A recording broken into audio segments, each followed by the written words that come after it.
I have to do this because this is not I'm speaking. This is the people who want to tell the world what they want to say. North Korea is an unimaginable country. There is only one channel on TV. There is no internet. We aren't free to sing, say, wear, or think what we want.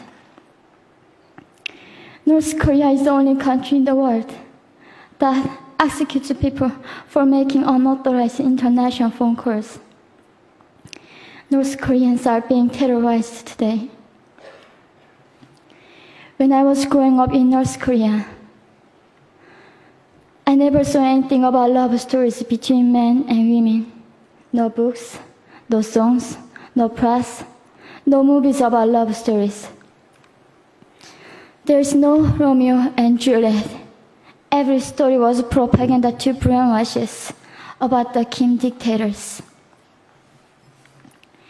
I was born in 1993, and I was abducted at birth, even before I knew the words freedom or human rights. North Koreans are desperately seeking and dying for freedom at this moment.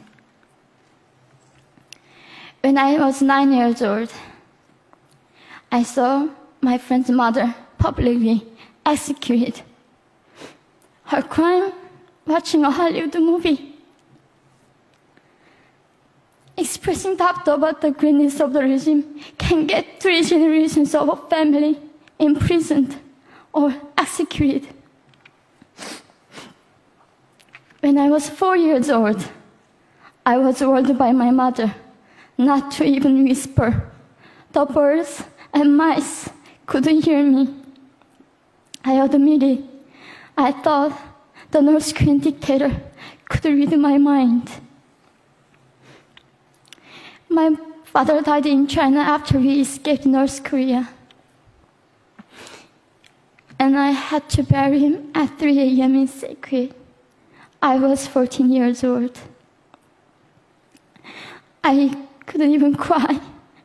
I was afraid to be sent back to North Korea. The day I escaped North Korea, I saw my mother raped.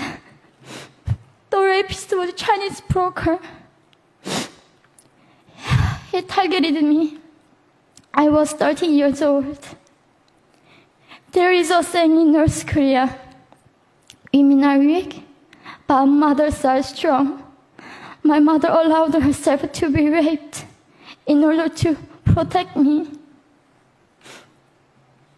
North Korean refugees, about 300,000, are vulnerable in China. 70% of North Korean and teenage girls are being victimized, sometimes sold for as little as $200.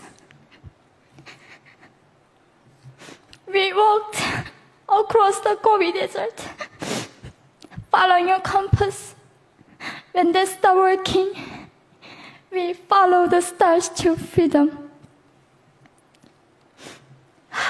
I felt only the stars were with us. Mongolia was our freedom moment. Death or dignity. Armed with knives, we were prepared to kill ourselves if we were going to be sent back to North Korea. We wanted to live as humans.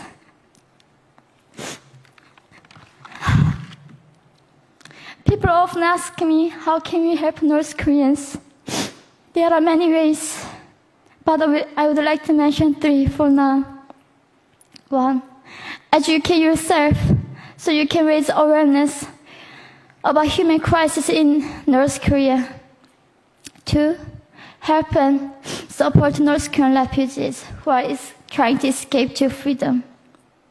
3, petition China stop repatriation. We have to shed a light on the darkest place in the world. It isn't just North Korean human rights. It's our rights that North Korean dictators have violated for 7 decades.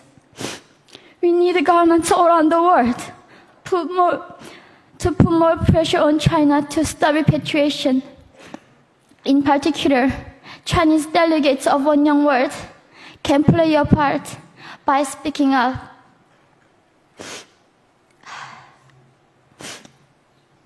North Korea is indescribable.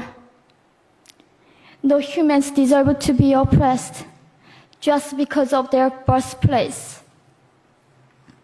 We need to focus less on the regime and more on the people who are being forgotten. One Young World, we are the ones who will make them visible. Fellow delegates, please join me as we make this a global movement to free North Koreans.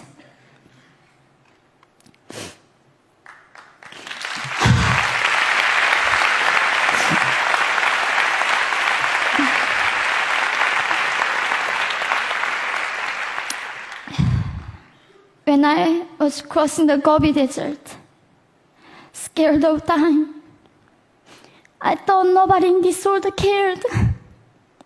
It seemed that only the stars were with me. But you have listened to my story.